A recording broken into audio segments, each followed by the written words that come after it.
Hello, and welcome to this space. Thank you so much for being here. Today, I want to take you all on a journey.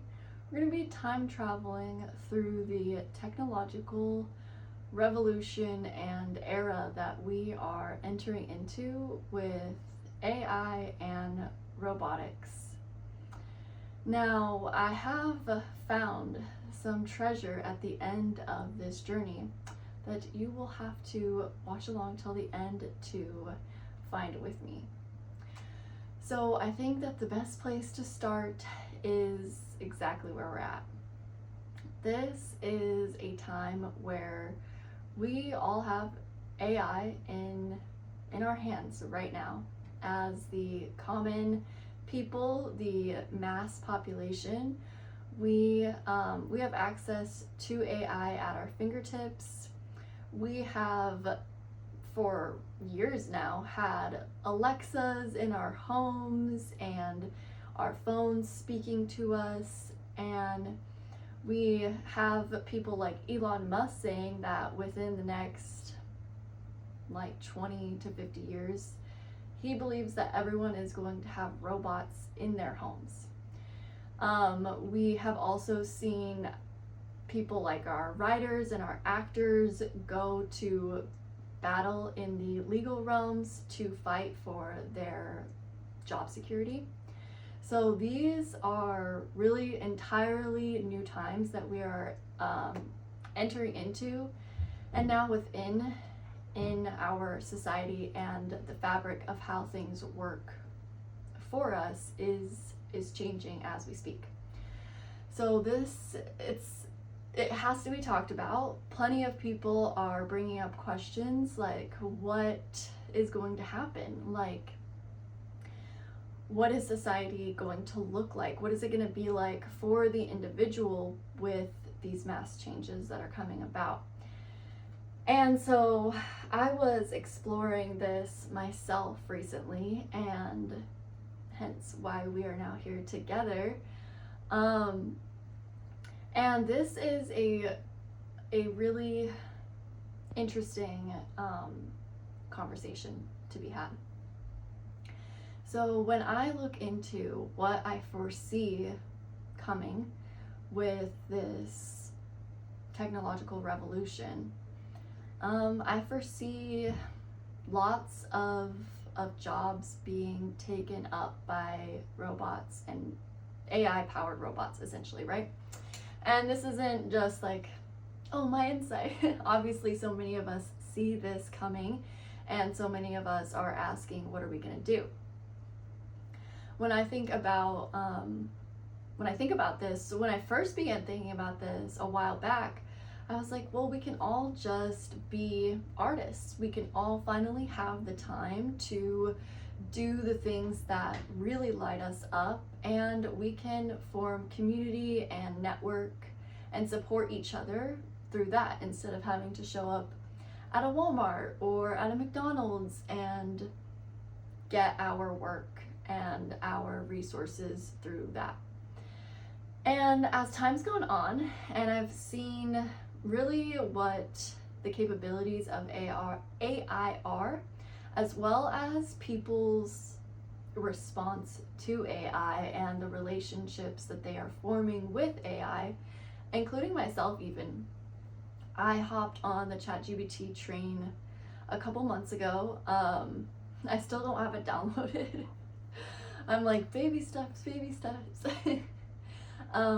And I found it very pleasant to interact with. I do actually prefer it over Google at this point. I mean, to have it feel so personable is an awesome experience, and I think that,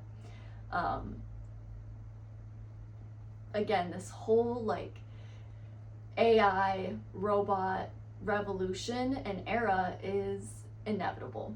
We are not going back to the caveman days like I might want. I don't think we're going to become hobbits, though there will be a section of society that does stay natural, that will completely reject the AI revolution And that's something that's awesome about society, is there are always pockets of different people wanting different things that you can really find your people. But when I think about what the like overarching experience for humanity is going to look like, it's going to be this new era. And yeah, I mean, the truth of the matter is that AI is also going to take over the realms of art.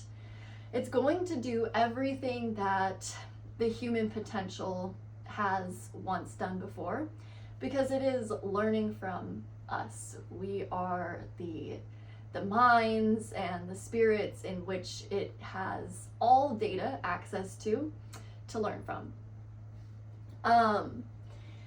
And so with that, there is already incredible art coming out that AI is creating.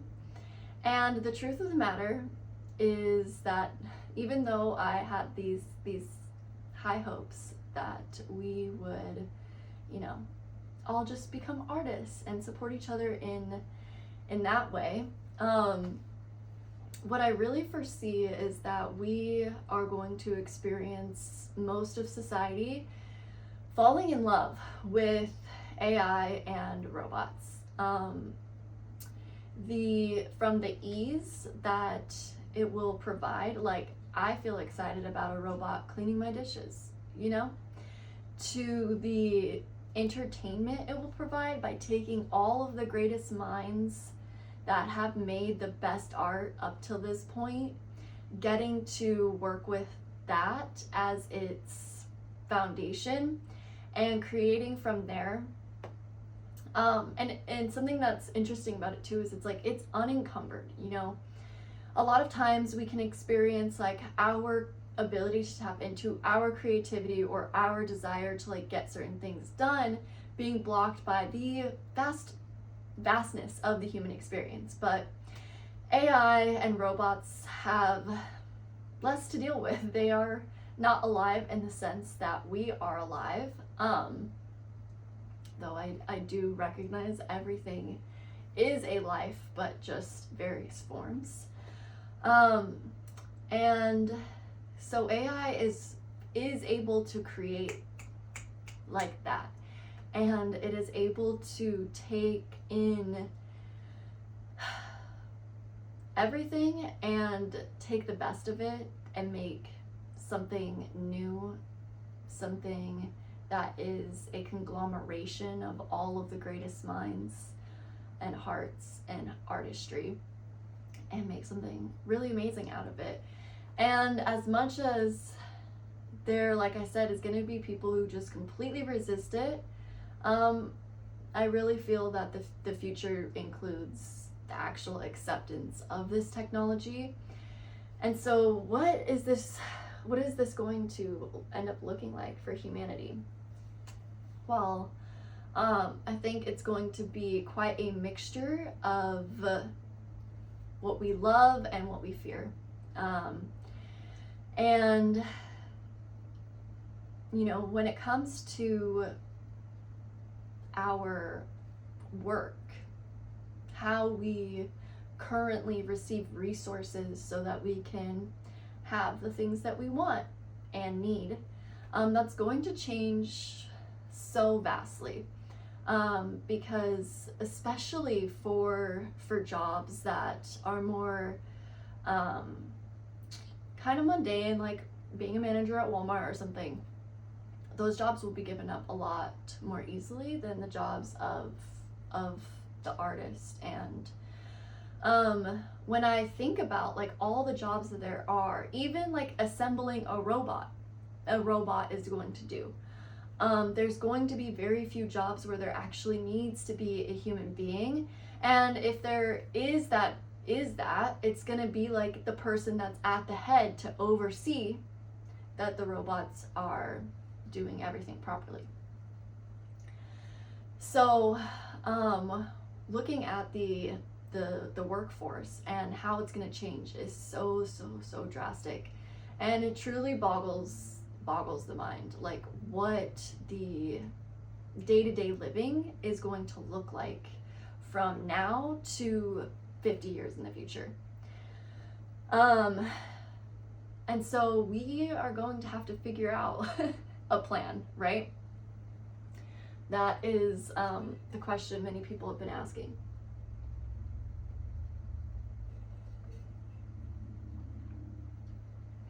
And the most obvious answer is some form of universal basic income, right? Like, we have to meet the needs of people. We can't just have us all starving to death, essentially. We need to be able to have our basic needs, our food, our shelter, our water. And so there's gonna have to be some sort of universal income that we all receive, funded by those who fund everything even now. What's so interesting to think about is the people who are ultimately the elites in power running things now are going to stay in those positions. It's not going to change for them, but we, the common people, are going to experience massive change. And when I think about like, oh, okay, like that's great, like universal basic income, we all have our needs met, kind of back to like what nature provides already. Like, there's an abundance upon this earth. We actually have the right to being fed and having water and shelter naturally. So we're going to kind of return to that, right? But as I'm sitting with this, as I'm pondering on this, as I'm traveling into this future with my mind, I felt a sense of bleakness. I felt a sense of stagnancy. Like, okay, we have our basic needs met, but how are we going to get like the little treasures, the things that we individually love? Like, I want to have a beautiful dress, or I want to have art that I can paint with, or I want to have a certain, style of curtains hanging above my window. These little things that we paint our lives with that add pizzazz to the basic necessities that we need. Like, one of my favorite things is to like drive around neighborhoods. I have a job that allows me to like drive around and see the city that I live in, and like looking at people's homes on the outside and just seeing like the little things that they do that make their home unique. It's honestly amazing to me, just like how even in the suburbs, like people find ways to bring in their own special unique touch, and that requires money, that requires resource. Even if you make something on your own, you have to have the money to get the little things to put it all together into the big art piece that you create. And so these little touches, like, how are we going to access resource to be able to go beyond having our basic needs met if we don't have work? And when I think about not being able to access those more frivolous but so important to our creativity and to our desire, I feel a sadness. And I also see another possibility, which we will continue to dive in as we go along this journey.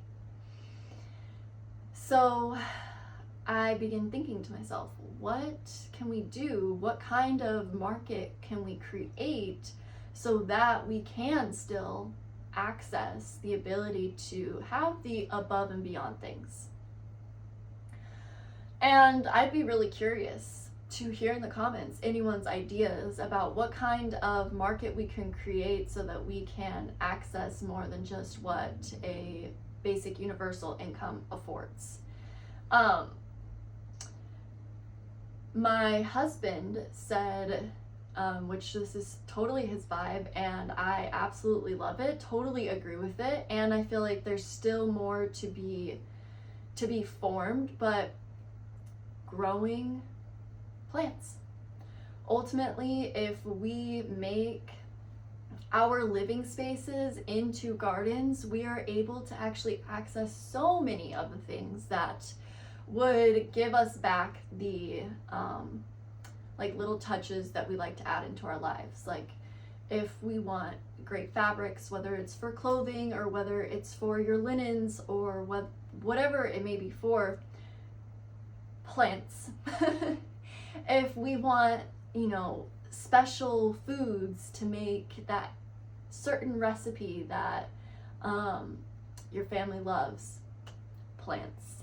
If you want to have makeup, plants as well as rocks.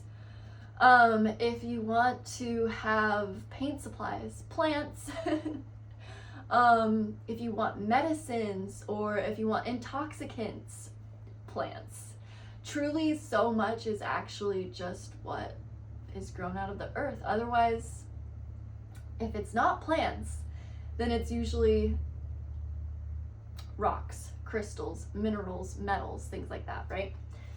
And so when I think about that, I find so much beauty, and I already have such a passion for the fact that we all need to start growing trees just for our food system, like the current food system, without any of these futuristic changes.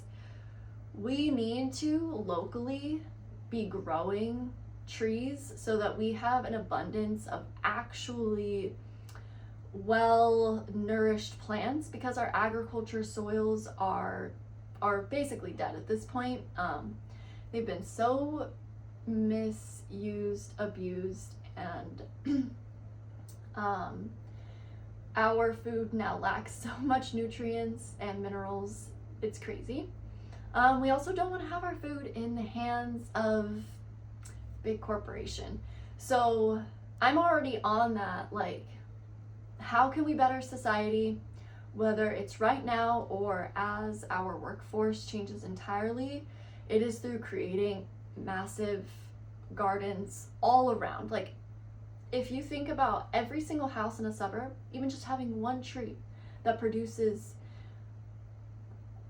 something, whatever you may want from it, whether it's a material, whether it's food, whether it's medicine, whether it's the colors that come from it, whether it's all of those things, because that's how abundant trees are. We need to be growing plants. And so I definitely love that for bringing back in the opportunity for us to access a lot of things that we desire and not just meeting our basic needs.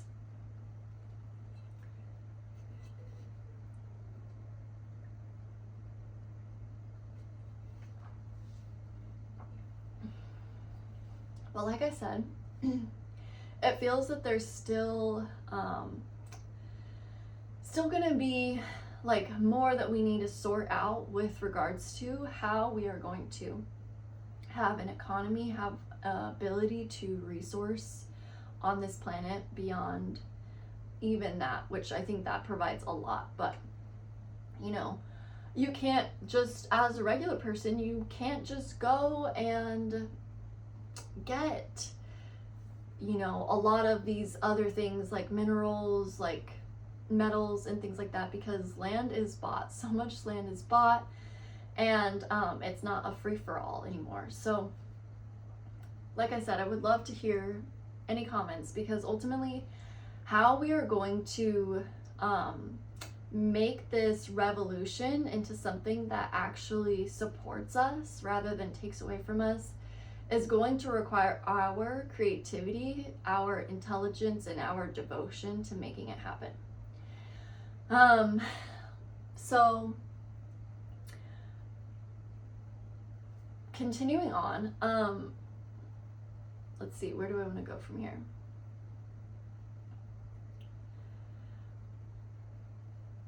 When it comes to the reality of more of what we fear, the likelihood that everything is peaches and cream is low. And I am someone that likes to never agree to my demise. I don't think we should agree to that. But if I'm just taking in, from the information I currently have about our society, the likelihood is that there's going to be plenty of suffering in this transition. And when I think about that, well, let's continue on. To deal with the suffering of maybe not having access to being able to go out into the world and get your desires, not just your basic needs, met, we are going to have technology, right? We are going to have VR. We are going to have our experience largely become, and our experience of our desire largely lived out through technology.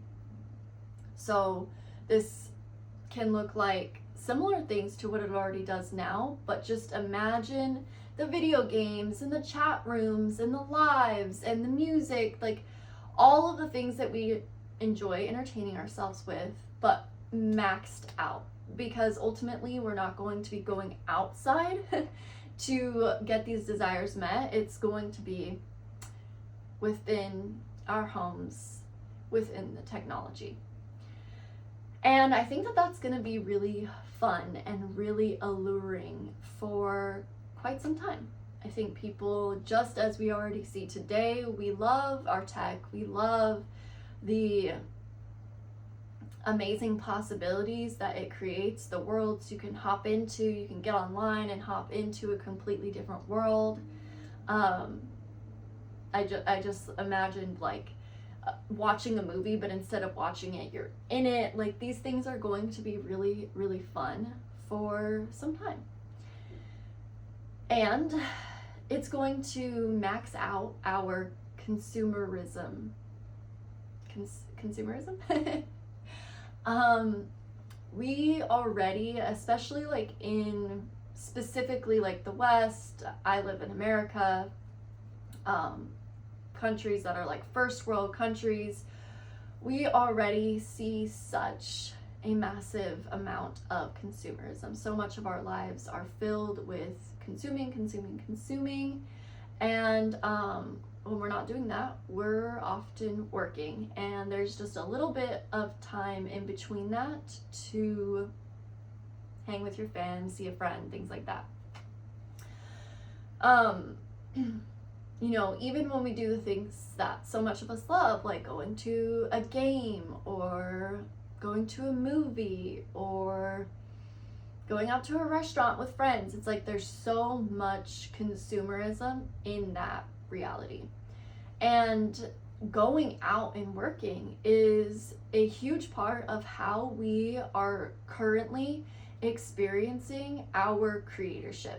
The ability to actually make something, to actually create something, whether it is you are creating a team of people so that the store runs efficiently, or you are creating plumbing so that someone's house has water running to it. We are experiencing the activation of our ability to create within our work.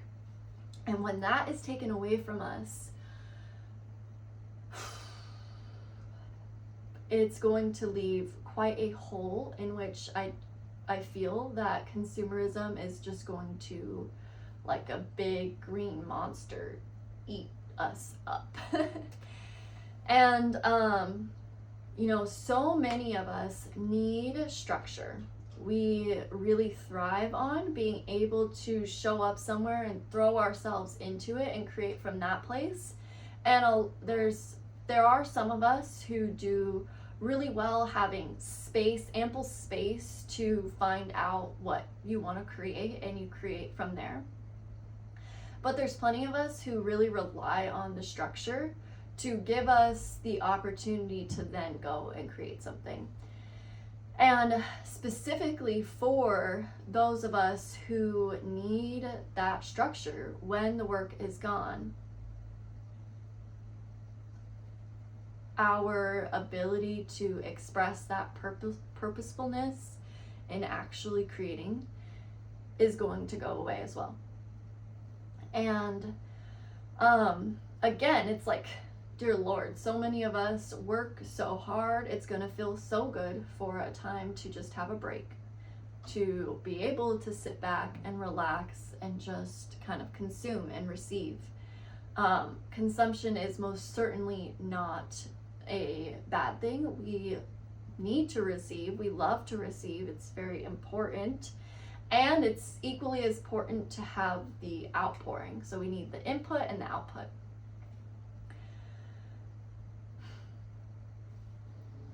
When I think about this occurrence, I feel like a dreariness. I feel a weight. I feel a like being dragged down, being squashed. And again, since we already do live in such a consumeristic society, we can see the effects of what it is to be so much of a consumer. Our weight, our mental and physical health, our relationships even, like I've been pondering recently about how so much of our relationships are seen through a lens of what can I get. And not that it's wrong to recognize that you deserve to receive beauty. In a relationship, it is so important, whether romance or friendship, family, that you are like outpouring, just an outpouring of your love, of your creation, of what you are, and giving that. And so we are seeing the effects of what it is to be as much of a consumer as we are today. And when that's amplified, it makes me think like WALL-E when those people are on that station out in outer space and everyone's so fat they lost all their bone density and they're just like rolling around looking at their screens, not even looking at each other. And that's not the vibe. That's not the vibe. That is a desecration of life, and we deserve better. I want better for us. So we have to continue on this journey, and we will find the treasure at the end of this, I promise. But yeah, there's these negativities, the negative results, they are going to happen. That's what the past tells us, and not that the past always repeats itself.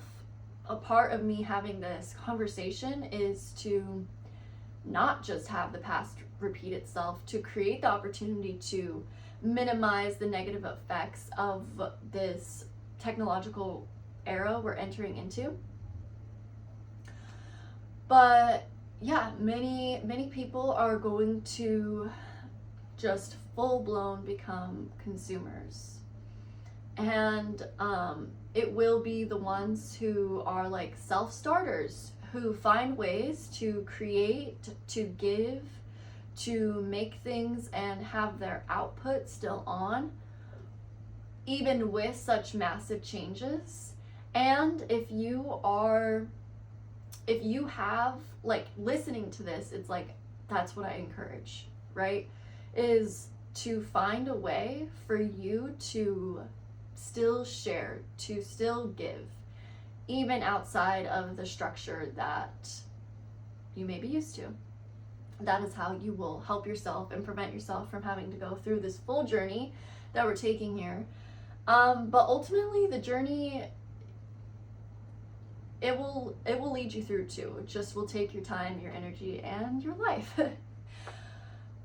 So we reach a point where We've been in, at this point in our time traveling through the technological revolution we are in, we have all lost our jobs, and we have all gained massive amounts of fun technological experiences and support.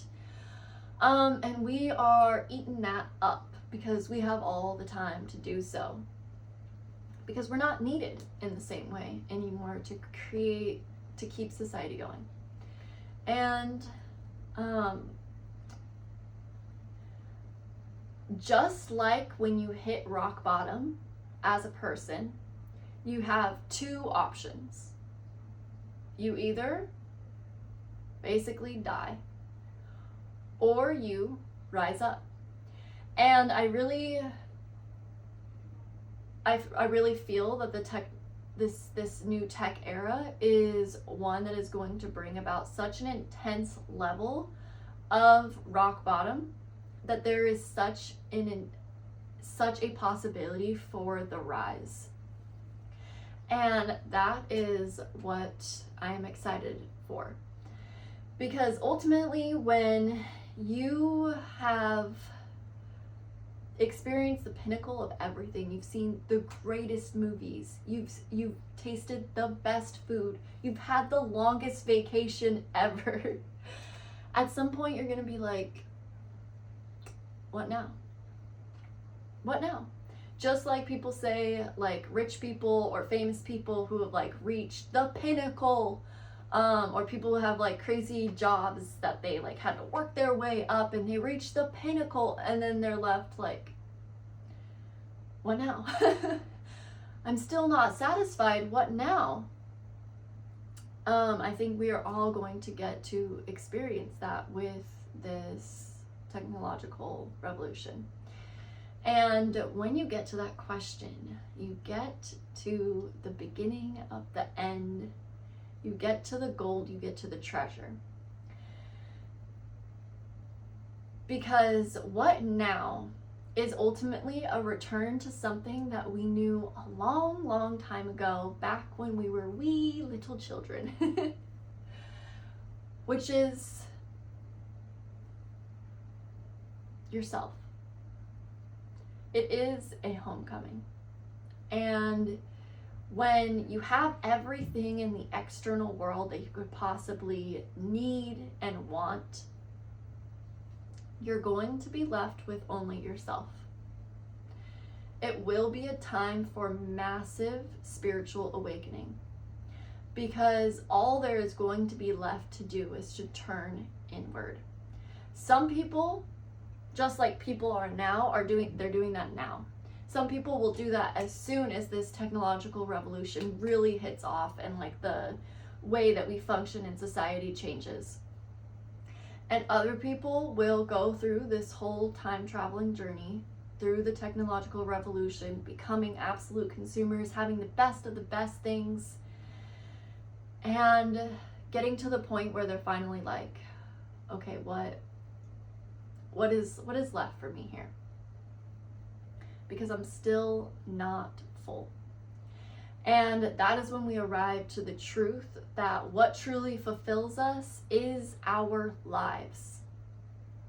It's not all the things that we think we want, though those are great, and I think that we absolutely should have the opportunity and the freedom to be able to go and get these things and make these things. It is just like the cherry on top of the cake that you are. You are the feast, you are the delicacy, you are the thing that you have been longing for, and that will become never clearer than when we have gone through this technological journey together.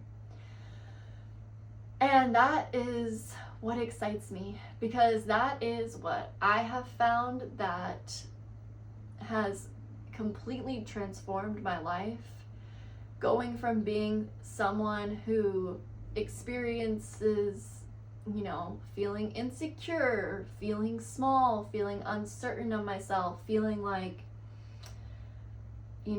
like I'm barely there, to turning within to actually experiencing the life that is throbbing as me. I'm not just things, I'm not just something for someone else to enjoy. I'm not just something to contort myself in. I'm not only valuable if I am the best. I am valuable because I am alive. And because I am this unique individual who gets to experience the whole of life through me. Things that we have long forgotten, that children live so effortlessly, will again become obvious to us. That what we value is being, what we value is life, what we value is trying, what we value is creating and imagining and just doing it for the freaking fun of it, for the play of it. That is what we will return to when we've gone through all of this experience, when we've consumed so much and we're like, but I'm still not full. Oh yeah, it's the simple things. It's the small things. It's the most obvious thing that is so obvious we are blind to it. It is that I am alive. And even if I can't create the best song because AI is out here creating amazing songs, conglomerating all the best artists that have ever been, even if I can't create the best song, I can create my song.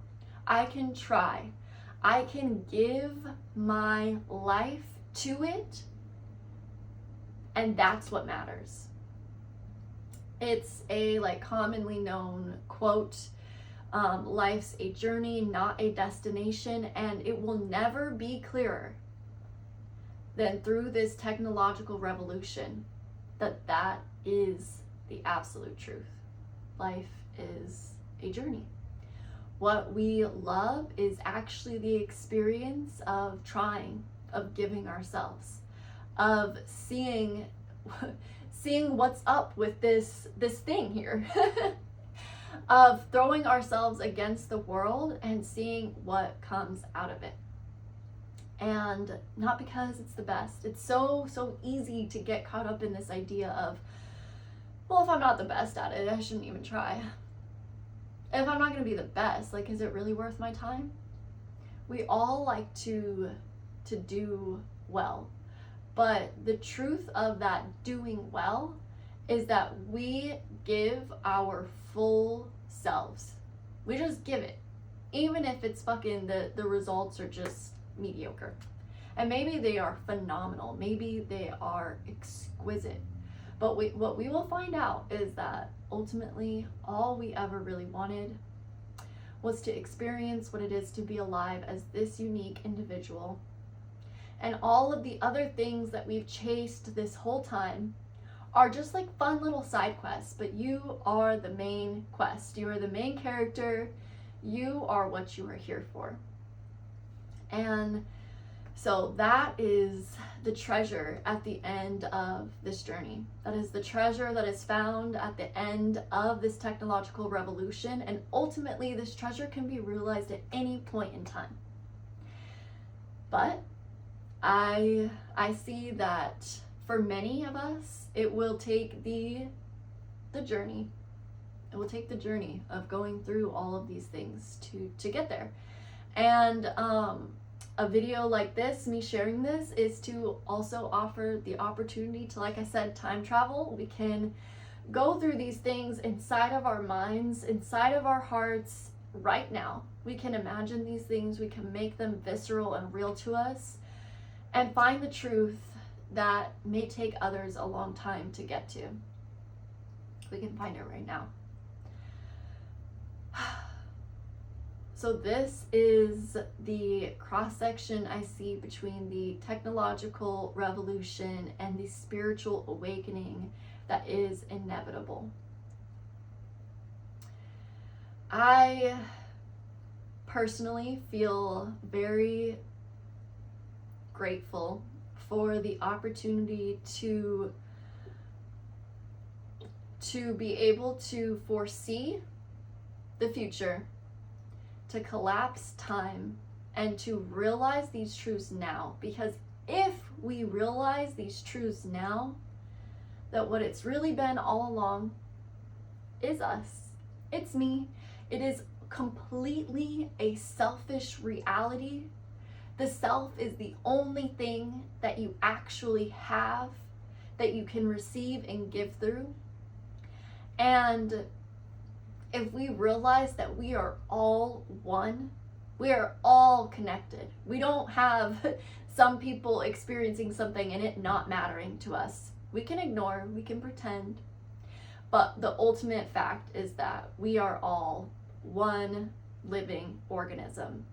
And so with that, we can take the responsibility now to make sure that the technological revolution is one that does not happen in a way that crushes our life force to the point where we are like,